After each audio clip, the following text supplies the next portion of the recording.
Follower, block করে ভেঙে দেব সব হাতিয়ার, যা খুশি তা বানাবো ট্রেন্ড, সাপোর্ট দিবে আমার ফ্যান্স, চাই বেশি লাইক আর কমেন্ট, এটাই আমার অ্যাচিভমেন্ট।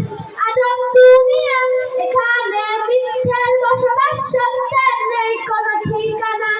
আজব দুনিয়া, এখানে মিথ্যের বসবাস, সত্যের নেই কোনো ঠিকানা। আমরা এখন ভীষণ জ্ঞানী, পোশাক দেখে মানুষ চিনি, মাথায় টুপি আর মুখে দাড়ি, কনফার্ম ছেলেটা সন্ত্রাসী, ওয়েস্টার্ন ড্রেস পরা সকল নারী, চরিত্র তাদের হয় বিক্রি, আর আমি কিন্তু তুলসী পাতা, চরিত্র আমার ফুলে ঢাকা। আজব দুনিয়া, এখানে মিথ্যের বসবাস, সত্যের নেই কোনো ঠিকানা। আজব দুনিয়া, এখানে মিথ্যের বসবাস, সত্যের নেই কোনো ঠিকানা। ধন্যবাদ শুভকে। এবারে আমরা বলছি ডেকে নিচ্ছি ইমু খাতুন। ইমু খাতুন রোল 14, ছাত্র শাখা 6ষ্ঠ শ্রেণী। ইমু খাতুন।